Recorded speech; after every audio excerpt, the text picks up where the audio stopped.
Hello, everyone. Mr. Mercer here. So happy to see you. Today, I'm going to read the story Learning to Ski with Mr. Magee by Chris Van Dusen. Let's begin.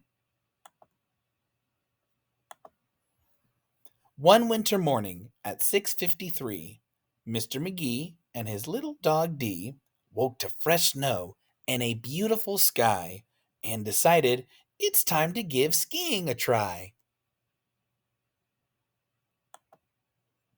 Before we drive all the way up to Mount Snow, follow me, Dee. I know right where to go.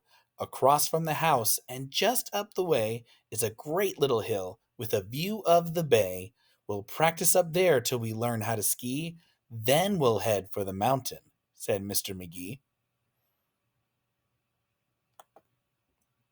A few minutes later, they came to a spot where nothing could get in their way, Magee thought. So he put on his skis. Dee hopped in the pack, and with poles in his hands and his dog on his back, he inched to the edge very slowly until his skis teeter-tottered, then started downhill.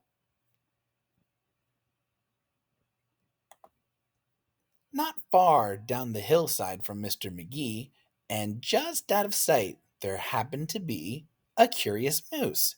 He was out on a search for the succulent sticks of the great northern birch. Then he spotted a tree, the biggest he'd seen, on the opposite side of a gaping ravine. The moose turned around, and what did he see? Mr. Magee and his little dog Dee. The moose was so shocked he stood frozen in fear. But Mr. Magee hadn't learned how to steer, and he knew very soon they were going to collide, so he called to the moose, "Would you please step aside?" But the moose didn't move, so Magee yelled, "Duck!" And that was the moment they ran out of luck, because while they were sliding right under the moose, the tips of the skis snagged the log of a spruce.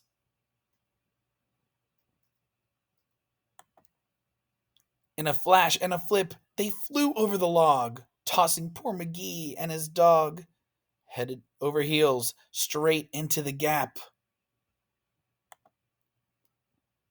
When the ends of the skis came down with a slap, so they were stranded, Magee and his pup, across a ravine 100 feet up.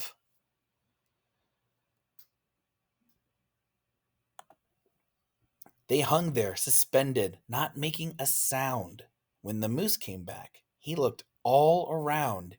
He didn't see Dee or Magee. But what's this? A bridge to the birch above the abyss.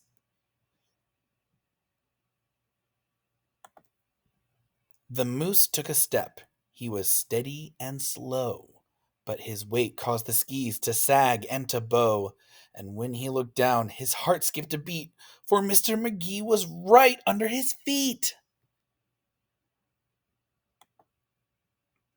With a snort, the moose leapt. The skis went spring. They popped in the air with a zip and a zing, and up like a rocket shot Dee and Magee,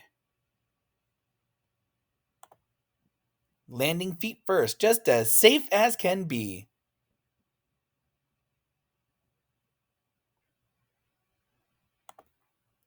Well, that was exciting, said Mr. Magee, but I'm not really sure we learned how to ski. I think that I might need a lesson or two. I think that perhaps it's the best thing to do. And when we get home, he said with a smile, we'll let someone else use the skis for a while.